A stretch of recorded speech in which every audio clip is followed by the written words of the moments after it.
Ito na naman yung kakainin natin ngayong gabi. Pusit, calamares.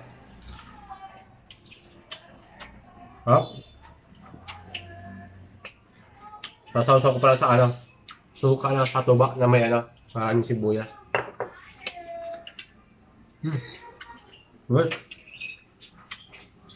Tapos meron kaming sabaw na ano, malunggay tsaka kalabasa.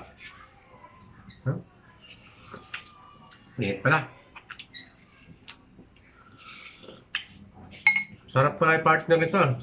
Calamares at saka sabaw. Liit na kalabasa. Calamares oh. Ang dami.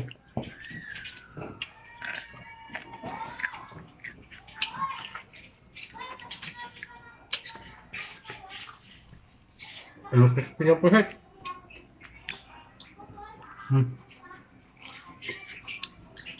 Hop.